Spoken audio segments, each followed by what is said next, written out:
Mohon maaf nih rekan-rekan yang mau menunggu dari ini udah mulai. Baik, assalamualaikum warahmatullahi wabarakatuh. Selamat pagi, salam sejahtera bagi kita sekalian. Shalom, Om Swastiastu, Namo Buddhaya, salam kebajikan.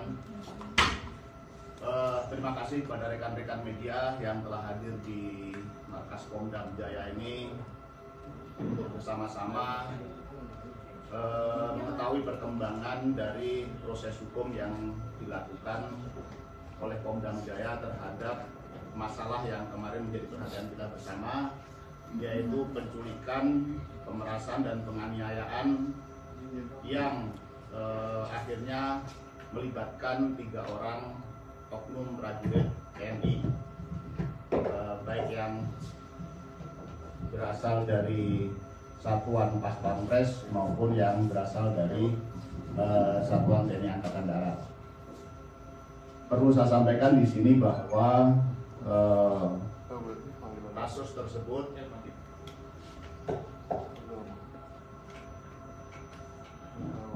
oke, sudah. Jadi perlu saya sampaikan bahwa proses hukum yang dilakukan oleh Pom Dam Jaya ini berawal dari laporan masyarakat kepada Polda Metro Jaya pada tanggal 14 Agustus 2023 kemarin terkait dengan adanya dugaan penculikan, pemerasan dan penganiayaan. Dan setelah dilakukan pengembangan oleh Polda Metro Jaya, akhirnya diduga ada keterlibatan prajurit TNI. Kemudian dilimpahkan kepada Pom Dam Jaya untuk melakukan proses lebih lanjut karena yang diduga melakukan tindak pidana tersebut adalah oknum prajurit TNI. Setelah menerima limpahan perkara dari Polda Metro Jaya, akhirnya Pom Dam Jaya melakukan proses selanjutnya, melakukan penyelidikan awal, dan kemudian didapatkan 2 terduga lainnya yang setelah dilakukan penyidikan lanjutan akhirnya ditetapkan sebagai tersangka kasus penculikan, pemerasan dan penganiayaan. Hari ini penyidik Pom Dam Jaya terus bekerja untuk mengungkap kasus ini secara tuntas, mengumpulkan keterangan para saksi dan mengumpulkan alat bukti. Dan karena ini sudah menjadi perhatian masyarakat, Puspomad juga menurunkan tim untuk mensupervisi, membantu sekaligus ikut melakukan proses hukum dan juga dikonsultasikan dengan pejabat dari OTMIL, dari Auditor Militer, sehingga ini dipastikan bahwa proses hukum yang dilakukan oleh Pom Dam Jaya terhadap kasus penganiayaan atau penculikan, penganiayaan dan pemerasan ini akan dilakukan secara benar, transparan, dan akan disampaikan kepada publik nantinya. Pimpinan TNI dalam hal ini Bapak Panglima TNI termasuk juga pimpinan Angkatan Darat Bapak Kasat telah memberikan perhatian penuh terhadap penyelesaian ataupun proses hukum dari kasus ini. Dan pimpinan juga Bapak Kasat telah memerintahkan polisi militer untuk mengungkap tuntas kasus ini dan memberikan jeratan pidana seberat-beratnya sesuai dengan peran dari masing-masing tersangka nantinya. Ini tentu masih memerlukan proses penyidikannya, akan berlanjut hingga nanti pemberkasan dan akhirnya akan masuk ke proses peradilan. Kami berharap bahwa dengan penjelasan ini masyarakat yakin bahwa kita institusi TNI menjamin tidak ada impunitas apabila ada prajurit yang melakukan pelanggaran pidana. Bahkan mungkin akan bisa dijatuhi hukuman lebih berat karena ada penerapan pasal-pasal pidana umum maupun pasal-pasal pidana militer terhadap tersangka nanti sesuai dengan hasil penyidikan yang terus dilakukan oleh Pom Dam Jaya. Saya rasa itu inti daripada proses hukum yang sedang dan terus akan dilakukan terhadap kasus penculikan, pemerasan dan penganiayaan yang dilakukan oleh 3 orang oknum dari prajurit TNI. Dan perlu saya sampaikan juga selain dari 3 oknum tersebut ada juga tersangka dari sipil, warga sipil yang sekarang sudah dalam proses ditahan di Polda Metro Jaya. Ini saja yang perlu saya sampaikan. Kalau ada pertanyaan nanti akan kita jawab, dan nanti secara teknis apabila ada update nanti akan disampaikan oleh Pomdam Jaya maupun Kapendam Jaya, di mana lokasi terjadinya kasus tersebut ada di wilayah hukum Pomdam Jaya. Demikian, billahi taufiq wal hidayah. Wassalamualaikum warahmatullahi wabarakatuh. Selamat pagi, salam sejahtera bagi kita sekalian. Pak, ya silakan. Tadi kan katanya ada keterlibatan sipil ya, itu berapa orang dan perannya apa? Dan kalau boleh dijelaskan mungkin Pak, kronologi awal kasus ini dari penculikannya hingga penemuan mayatnya gitu Pak. Baik, jadi saya sampaikan tadi bahwa ada sementara ini yang sudah ditemukan ada keterlibatan 1 orang warga sipil yang kemudian sedang ditangani oleh Polda Metro Jaya. Masalah perannya nanti ini masih dalam proses, dan nanti barangkali untuk tersangka dari sipil bisa dikonfirmasikan ke Polda Metro Jaya. Kalau kronologi saya rasa sudah ini sudah diberitakan bahwa ini berawal dari dugaan penculikan. Untuk motifnya secara lengkap ini masih dalam proses penyidikan, sehingga kita belum bisa ungkap secara lengkap karena mungkin akan ditemukan alat bukti baru maupun keterangan-keterangan baru dari saksi-saksi yang diperiksa, sehingga ini belum bisa disampaikan saat ini supaya nanti tidak berbias. Kita masih mengumpulkan semua fakta yang bisa mendukung dari pengungkapan kasus ini. Nanti setelah lengkap akan kita sampaikan, dan tentu ini menjadi bagian dari proses hukum. Setelah lengkap akan diberkas kemudian dilimpahkan ke pengadilan, dan dalam proses peradilan pun nanti juga masih akan diungkap fakta-fakta yang benar oleh nanti hakim. Demikian. Pak, berdasar informasi dari pihak keluarga kan bahwa IM ini bukan kali pertama diculik, pernah kejadian sebelumnya juga diculik dan menebus sekitar 15 juta. Dan dari hasil pemeriksaan awal ini, apakah kakak M ini sudah berapa kali itu Pak melakukan dugaan penculikan dan pemerasan ini? Apakah sebelumnya juga pernah terjadi melakukan kepada IM atau korban lain? Ini memang yang masih terus kita dalami, karena ada beberapa alat bukti yang masih harus kita temukan. Di antaranya adalah handphone korban juga masih belum kita temukan, masih dalam proses pencarian. Artinya kita tidak bisa berspekulasi dengan asumsi-asumsi bahwa ini sudah sekian kali melakukan, tetapi ini akan terus didalami. Termasuk juga mungkin ada masalah-masalah lain yang melatar belakangi kasus ini juga sedang dalam pendalaman, sehingga kita tidak bisa berasumsi dulu. Nanti setelah lengkap akan kita sampaikan detailnya kepada publik melalui rekan-rekan media. Pak, tadi kan disebutkan kalau misalnya ada penetapan pasal pidana umum dan pasal pidana militer ya Pak. Ini jeratan pasal kepada para tersangkanya itu apa aja Pak? Kalau pasal ini kan masih dalam proses Mbak ya. Sekali lagi ini kita belum bisa memutuskan pasalnya nanti. Makanya ada kehadiran dari Otmil ke sini untuk memberikan konsultasi. Kira-kira dari hasil penyidikan itu pasal apa yang bisa dikenakan. Yang pasti ini berawal dari dugaan penculikan, pemerasan dan penganiayaan yang kemudian menimbulkan terjadinya kematian dari korban. Sehingga untuk pasal nanti ini masih dalam proses diskusi antara penyidik dengan berkonsultasi dengan pihak dari Otmil demikian. Pak, terkait dengan tujuan penganiayaan itu apa? Apakah benar tiga orang tersangka ini adalah diduga pengusaha obat yang minta setoran atau bagaimana?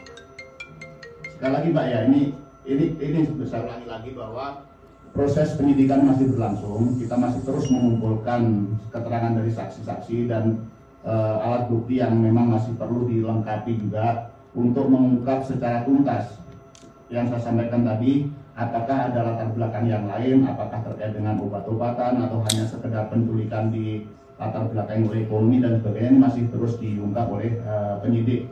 Sehingga kita mungkin opini yang berkembang di media bermacam-macam, tetapi kita proses hukum tidak bisa didasarkan atas opini dari pendapat-pendapat yang beredar di media. Kita masih akan terus melakukan pengumpulan data dan fakta untuk mengungkap yang sebenarnya terjadi di lapangan. Begitu. Pak, ini kan pasalnya belum diterapkan ya, tapi sudah ada tersangka. Jadi ini dugaan pasalnya itu dugaan penculikan dan pemerasan Pak, atau? Diawali dari dugaan penculikan, pemerasan dan penganiayaan yang kemudian menimbulkan kematian bagi korban. Nanti apakah ini berencana atau tidak nanti akan dilihat hasil penyidikan dan hasil konsultasi dengan Hotmail begitu. Pak, tiga tersangka itu dari mana bisa kenalkan? Satu itu Pas Pampres, satu lagi dari Kodam Iskandar Muda, dan satu lagi dari Tipografi ya. Nah itu kenal dari mana mereka bertiga? Baik, untuk detail nanti mungkin hasil dari penyidikan bisa disampaikan oleh Danpom Jaya. Silakan. Mohon izin tadi saya menjawab pertanyaan ketua kawan. Mereka ini semua satu angkatan yang mereka juga latar belakangnya adalah orang-orang dari Aceh yang sama-sama dinas di Jakarta, yang sama-sama berada di Jakarta, sehingga mereka melakukan itu secara bersamaan rencana untuk menculikan dan pemerasannya itu memang dari kelompok orang yang sama, dan mereka tidak mengenal secara detail orang korban, tapi mereka mengetahui komunitas korban ini kegiatannya apa saja. Berarti sebelumnya tidak saling kenal atau bagaimana? Dia tidak saling kenal, tapi tahu komunikan yang korban ini adalah berasal dari Aceh. Komunitas orang-orang Aceh di tempat itu apa kegiatannya mereka tahu, sehingga mereka melakukan tindakan tersebut. Komunitas apa ya Pak? Komunitas orang penjual kosmetik. Pak, apakah sudah ditemukan dari penyidikan awal ini obat ilegal itu yang seperti apa gitu jenisnya? Nah, ini masih dalam pendalaman lagi. Kalau daftar obat J itu kan macam-macam, G itu kan macam-macam. Nah, kami dalami lagi yang korban ini apa saja jualan obat yang terlarangnya, karena itu masih dalam tahap penyidikan. Polda pun juga masih dalam pendalaman juga dalam masalah itu. Sejauh ini sudah berapa saksi diperiksa, kemudian dari mana saja? Saksi yang sudah kami periksa jumlah 8 orang, baik dari pihak keluarga, pihak korban yang pada saat kejadian pertama itu menolong korban untuk supaya tidak diculik. Jadi mereka ini datang, kemudian berusaha mengambil korban, tapi sebelumnya warga sekitar toko itu coba memberikan perlawanan. Nah, itu ada 3 orang yang kita periksa, keluarganya, kemudian saksi-saksi lain yang dalam proses penculikan dan pemerasan ini menjadi korban. Ada satu juga korban yang diculik, sebenarnya yang diculik itu 2 orang, tapi yang satu dilepas di sekitar tol Cikeas di sekitar tol Cikeas itu dia dilepas karena mendapati korban ini sudah kondisinya agak nafasnya sudah susah. Nah, karena ketakutannya akhirnya korban yang satu dilepas. Nah, itu juga kita periksa sebagai saksi. Korban satu ini juga penjual obat, Pak. Fotonya sempat viral itu Pak yang mendapat banyak. Itu bukan itu hoax. Itu tidak ada kaitannya dengan kejadian ini. Oh, berarti yang video viral izin konfirmasi ya, yang pundaknya dilucuti itu bukan korban ya? Bukan. Itu bukan salah satu dari saksi maupun korban. Dan boleh minta foto-foto tersangkanya nggak? Bisa.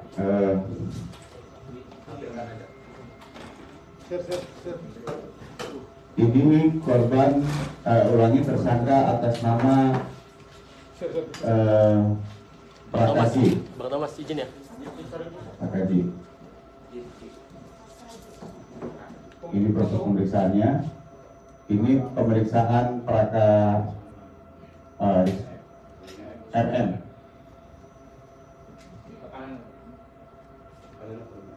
Ini Praka HS.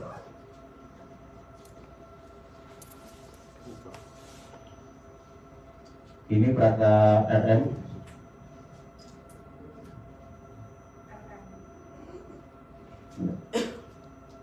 Ini proses pemeriksaannya. Praka J.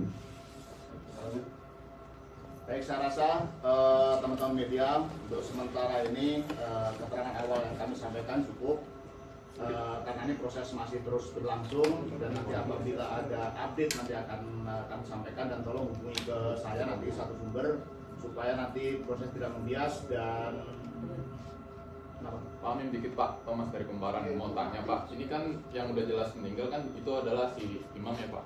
Nah dari hasil visum sementara itu kan tadi Bapak bilang kan dari video viralnya itu ternyata itu hoax ya Pak. Nah berarti itu para korban ini diapain gitu sama para pelaku ini gitu. Terus hasil visumnya itu seperti apa gitu Pak? Boleh dijelaskan? Jadi perlu saya sampaikan. Ini Pak, speakernya Pak. Ya, halo.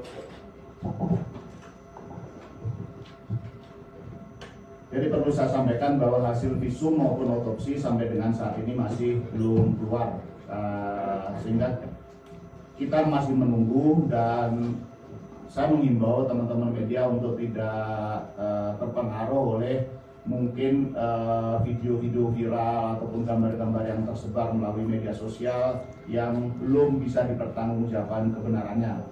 Artinya dalam konteks ini nanti update-nya, baik itu hasil otopsi maupun pasal-pasal yang akan dikenakan nanti akan kita sampaikan setelah proses penyidikan, kemudian hasil visum dan otopsi keluar, mungkin akan ditemukan lagi alat bukti maupun keterangan-keterangan baru dari saksi-saksi yang mendukung, yang untuk melengkapi ini nanti akan kita sampaikan. Sementara keterangan awal yang bisa kami sampaikan itu tadi sudah kita sampaikan.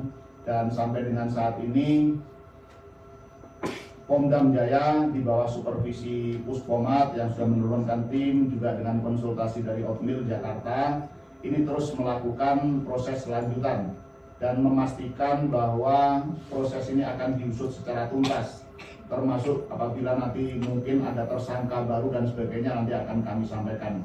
Tetapi mohon teman-teman media maupun masyarakat bersabar menunggu hasil ini, dan yakinlah bahwa ini akan kita lakukan secara tuntas, dan kami jamin sebagaimana penekanan atau penegasan Panglima TNI berkali-kali bahwa tidak ada impunitas terhadap prajurit TNI yang melakukan tindak pidana baik umum maupun militer.